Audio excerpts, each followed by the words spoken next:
જય ગૌ માતા। તો આજે અમારે દેશમાંથી આવી ગઈ પાલાની ગાડી, કારણ કે આ વર્ષે નીણ બહુ મુશ્કેલથી મળે એવું છે, એટલે અમે નક્કી કર્યું કે વહેલા ગાડી મળી જાય। ડ્રાઈવરભાઈ આવી ગયા છે। જો ફૂલ ભરેલી છે, બધેથી કાઢેલી આમાં લઈ જવાની છે।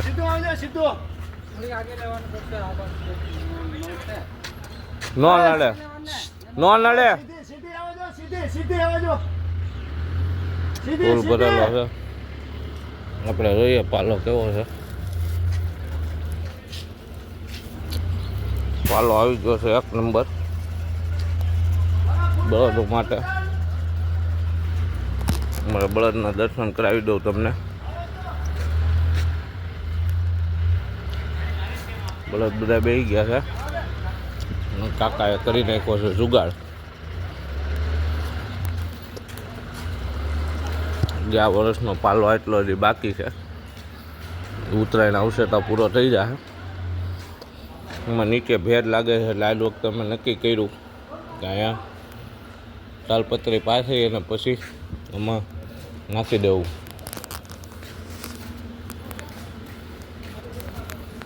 બધું કટિંગ કરી રાખ્યું છે અને આ નાખ્યું ટપોવા। ગાડી આવી ગઈ છે અંદર।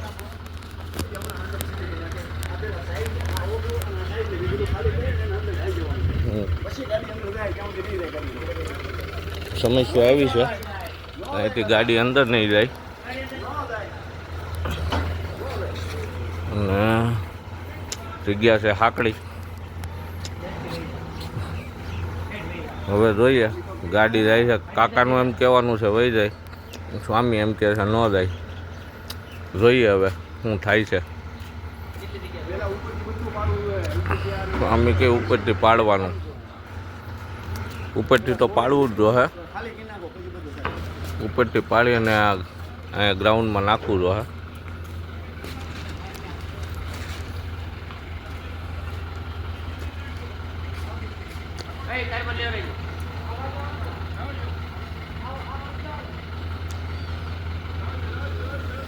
અમારે આવી ગયા છે મીંડળી બેનના બચ્ચા। જો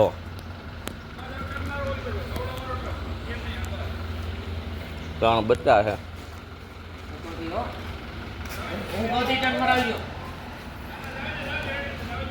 આ ભરા હે, આ ટોંગુ ભરા હે। એક જણો કયો એટલે એને ખબર પડે। આ ટોંગુ ભરા હે। ફૂલ ડન મરાવો, ફૂલ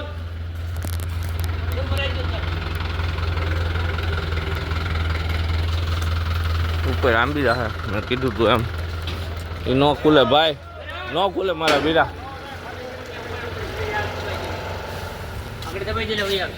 હા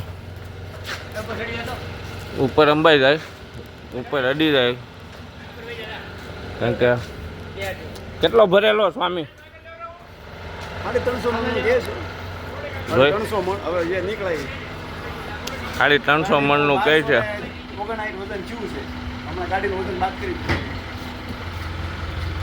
તો કોમેન્ટ કરજો કે આમાં 350 મણ પાલો ભરેલો હોય છે કે કેમ છે।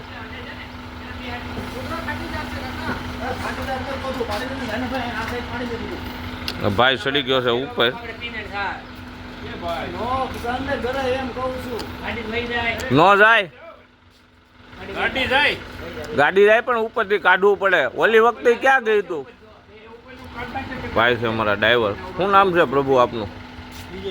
વિજયભાઈ। વિજયભાઈ ખૂબ મહેનત કરીને ગાડી લઈ લીધી અંદર। એ કસરીને ભર્યો હોય કાકા, એ ન જાય અંદર। પતરા અમારા તોડી નાખશે।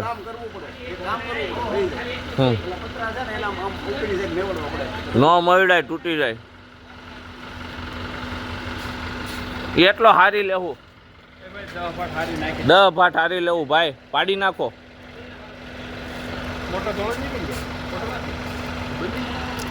દઈ દીધું નહીં, દઈ તો બરાબર, દઈ દીધું કોને?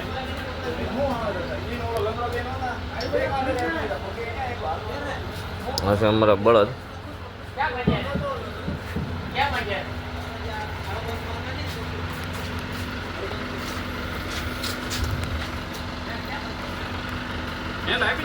ખબર નહીં મને.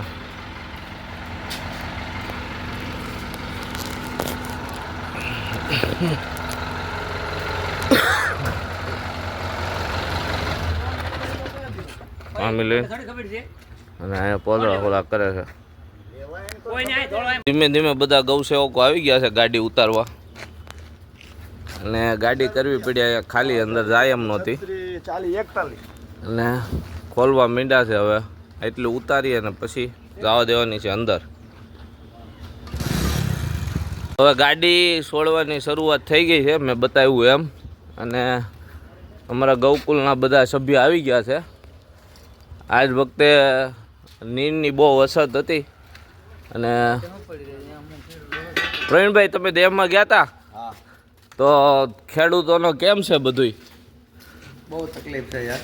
હા, પણ આ વેદના છે ને, જે રિયલ પ્રેક્ટિકલ હોય ને, હા, એ સમજીએ કે બધા ન સમજીએ કે, કેમ કે હવે આ પાલો છે, આ હોના જેવો પાલો છે, પણ કોણ છે ને, પાલો હોના જેવો તો હાથમાં થઈ ગયો, હાથમાંથી માંડી વહી ગયો, બધું જ વહી ગયું. અને હજી તો વરસાદ પડવાની એમ કહેવાય ને કે રૂકાવટ થઈ તે ચાલુ છે. ગઈકાલનો વરસાદ એવા ગામડાના સમાચાર છે. એટલે આમ તો આ બધું પ્રકૃતિ સાથે જોડાયેલું હોય ને એવું મને લાગે છે. અને આંખમાં આંખુડા પડી જાય ને એવું થાય, કેમ કે હું જ ખેડૂતનો દીકરો છું.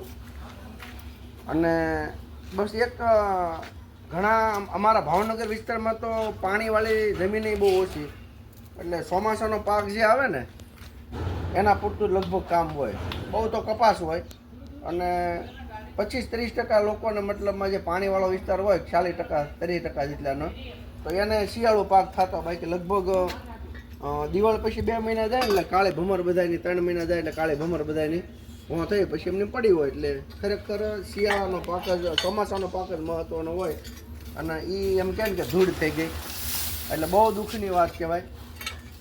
પણ સાહેબ, મારે કોઈને દુઃખ લગાડવા માટે નથી કહેવું, પણ પ્રકૃતિ છે ને એ બહુ એની રીતે ન્યાયથી કામ કરે છે. અને આ તમે આ બાજુ બળદો જુઓ, આવા બળદો છે ને બધાને ખીલે હતા.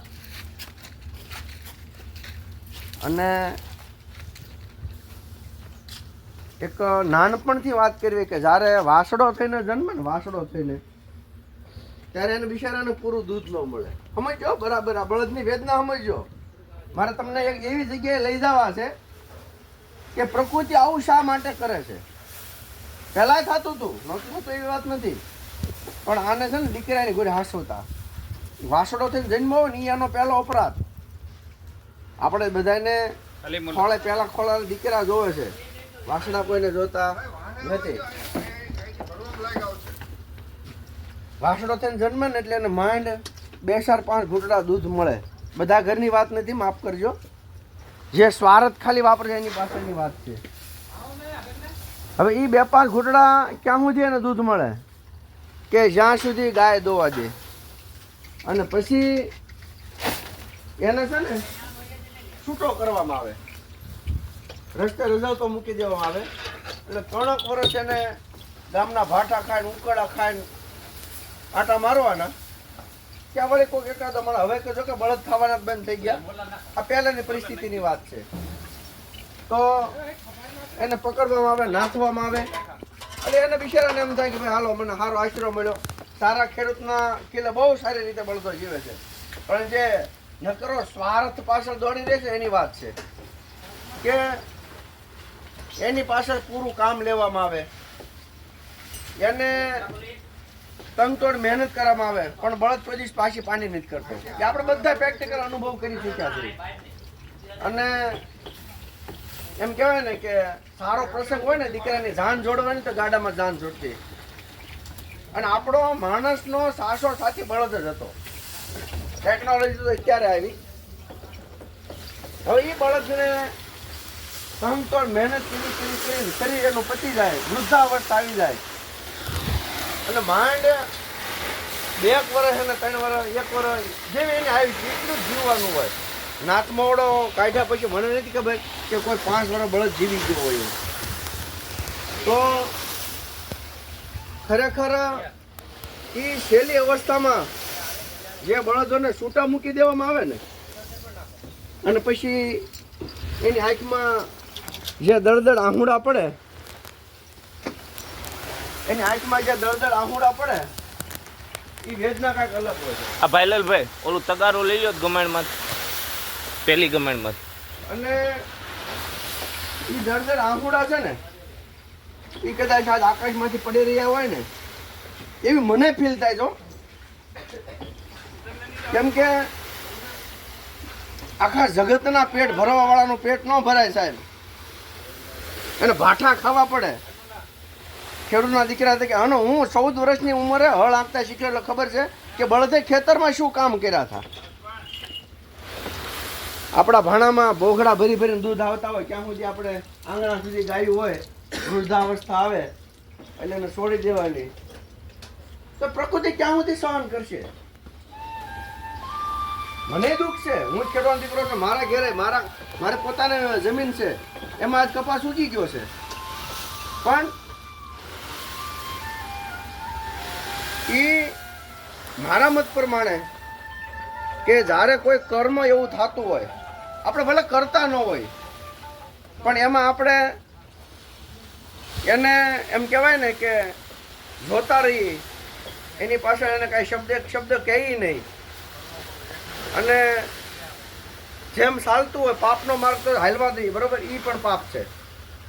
કરે ન કરે એની મરજી, પણ એ વખત રોકવો છો કે ભાઈ તમારો કાળજાને કરતા જેવો મિત્ર હોય અને એ ક્યારેક કોઈ રસ્તા પર બળદ છૂટો મૂકો એને એટલું તો કહી શકાય કે ભાઈ ત્યાંથી સેવા ન થાય તો તને યોગ્ય જગ્યાએ મૂકીએ, 12 મહિનાનું ખાવા પીવાના છોકરા વેલ છે, કોઈ તકલીફ નથી. પણ ખાલી પાછળ સ્વાર્થ પાછળ દોટ છે ને એ આપણને કંઈક પાપના માર્ગ સુધી દોરી જાય છે એવું મને લાગે છે. તમે જોવો છો આ બળદો છે, આની પાછળ ખાલી એટલું જ કામ લેવામાં આવે શુભ પ્રસંગોની અંદર જે આપણી જૂની પરંપરા બળદગાડાની કે જે વડીલોને ખ્યાલ કે એની જાનું બળદગાડામાં ગઈ જૂની પરંપરા. તો જૂની પરંપરાને હાચવવા માટેનું કામ છે. 12 બળદો છે ગૌકુળ ચેરિટેબલ ટ્રસ્ટમાં. પાલાની સરસ મજાની સૂકા પાલાની ગાડી ઉતરે છે, બરોબર? અને તમને આમાં એક પણ બળદ મોળો દેખાતો હોય, ભાઈ બળદ બતાવો, એક પણ બળદ મોળો બતાવતો તો કોમેન્ટમાં તમે જરૂર બતાવજો.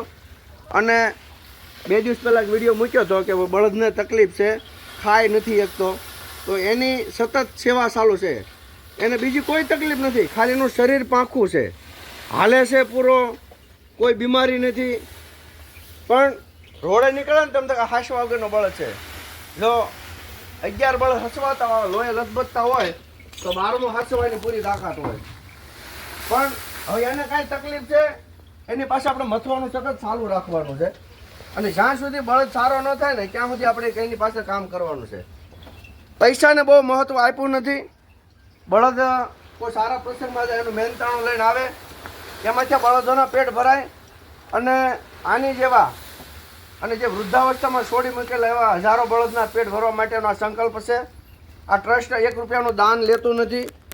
આનું એક જ કાર્ય આપણે એવું કરવાનું છે કે આત્મનિર્ભર હોય તો શું થઈ શકે? આ તમે જોવો છો એમાં કેટલું લોહી છે, કેમ કે પોતાની કાંધાની કમાણી ખાય છે. અને જ્યારે આવી કાંધાની કમાણી ઘરના આંગણે ખાતા ને તેથી બહુ બળદો સુખી હતા. અને નાની મોટી આફત આવતી હોય ને તો એ બહુ સરળ રીતે સુલટી જાય હતી. પણ આજ જે કાંઈ દુઃખની વાત છે એ મેં તમને કરી. વિશેષ તો શું કહેવું, હું પણ ખેડૂતનો દીકરો છું, મને પણ એ વાતનું દુઃખ છે કે ખેડૂતના હાથમાંથી જે કાંઈ પાકેલો પાક જતો રહ્યો. ભગવાનને પ્રાર્થના કરીએ કે સૌને સદબુદ્ધિ આપે, સદમાર્ગે વાળે અને કુકર્મથી દૂર રાખીએ, સદમાર્ગે વાળે, એવી પ્રભુના શરણોમાં પ્રાર્થના. જય ગૌ માતા. તો ગાડી અંદર જવા માંડી છે ધીમે ધીમે. અને અમારા વિજયભાઈ ક્યારના મહેનત કરે છે. ફાઇનલી હવે લાગે છે કે ગાડી અંદર વહી જાય ક્યાંય નથી અટતી. ફીસો ફીસ આવે છે પણ આવી જાય એ ફાઇનલ વાત છે. આ બાજુ થોડીક દબ્બી અને પાછી અંદર મારજો.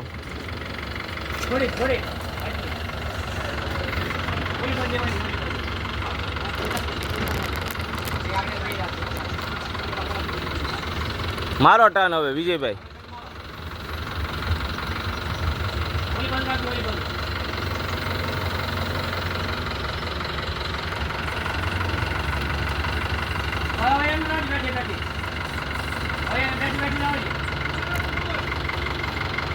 કાકા થોડી કાકા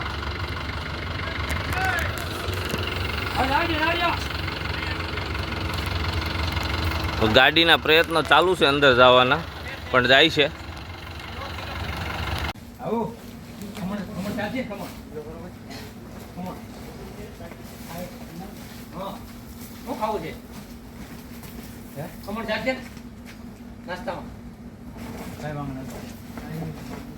સુરતના સ્પેશિયલ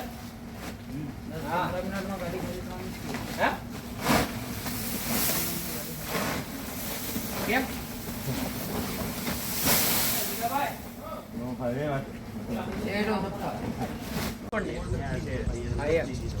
કાલ લેતો આવ્યો અને એક ટ્યુબ લેતો આવ્યો આવડી છે પેલા અખતરામાં આપી દે. પાલો ખવડાવી ગયો નાખી દીધો.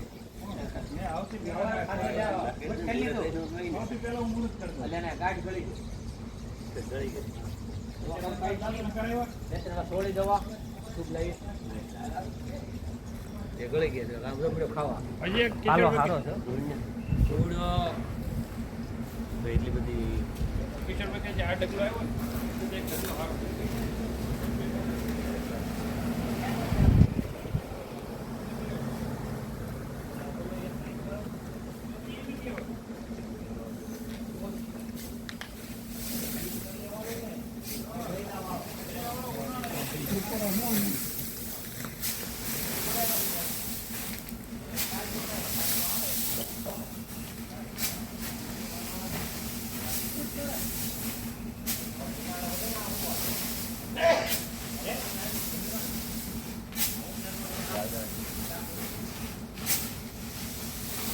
લે ભાઈ બન બે તું લે.